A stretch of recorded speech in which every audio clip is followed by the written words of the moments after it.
Балыкчы Тамчы Корумду жолунун курулушу кечээ каржылоо маселеси чечилбегендиктен токтоп калган.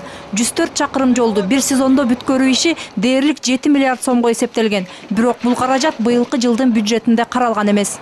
2015-жылга биз бюджетке 226,8 миллион сом каралганбыз. Бирок 2015-жылы 180 миллион сом гана өздөштүргөн. 2016-жылга бюджетти жогорку кеңеште каралып атканда каралган эмес, бирок азыр кошумча каражаттарды азыр издеп киргизип атабыз да. Финансы министри мындай ири каражат табылат деген ишеничте. Бирок бюджеттин тартыштыгы 22 миллиард сом болсо, ага кошумча казынада каралбаган каражатка тендер жарыяланып, жол курулушу башталып калса, эми башталган иш пландалган маалда бүтөбү деген суроо туулду. Себеби долбоор жайкы туристтик сезонго чейин аяктап калышы керек эле. Чындыгында башында эле бул жумуш кыйшык башталганы белгилүү эле бизге. Анан министрге лично давление көрсөтүлүп, бүтөсүң дегенде биз эсептеп ушул корутундуну Кыргыздоо Транспроект атынан мен өзүм лично кол коюп бергенмин.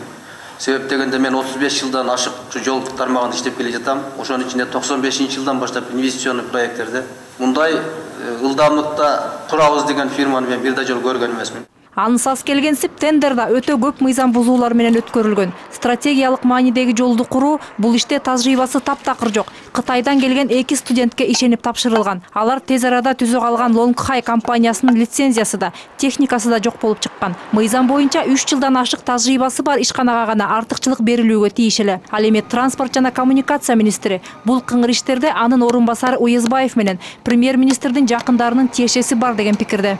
Натыйжада тендер эреже бузуулар менен өтүп, кызыкчылыгы бар компанияга ыйгарылган. Аталган фактыны учурда Кыргыз Республикасы премьер-министри жаап жашырып, азыр ошолорду коргоо үстүндө.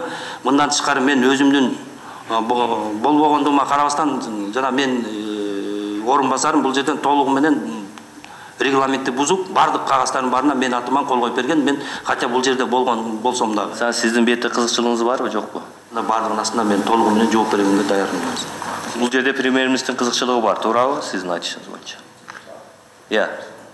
Стенограмма үчүн айтып көрсөңүз.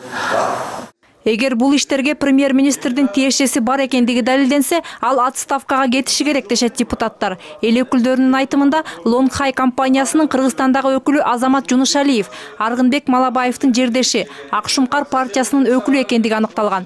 Белгилей кетсек, бул партияны азыркы премьер-министр Темир Сариев түзгөн эле.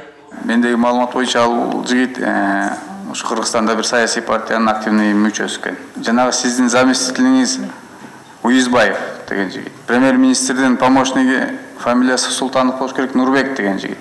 Ушу жигиттер чай ичип, топ ойноп дегендей бир мамилелер бар экен да. Ошонун баарын силерге мындай маалымат катары айтып атам, органдарга. Тактап чыксаңар да. Эми бул жерде мен ойлойм, могу корутундуга жазып коюш керек, немедленно премьер-министрдин отставкасын талап кылышыбыз керек биз. Себеби бул буйрук негизи туура эмес чыккан. Адылбек Алиевич айтсаңыз, без источник финансирования силер распоряжение чыгарып атасыңар өкмөт. Сиз министр финанс катары ошондо өзүңүздүн сөзүңүздү айтышыңыз керек.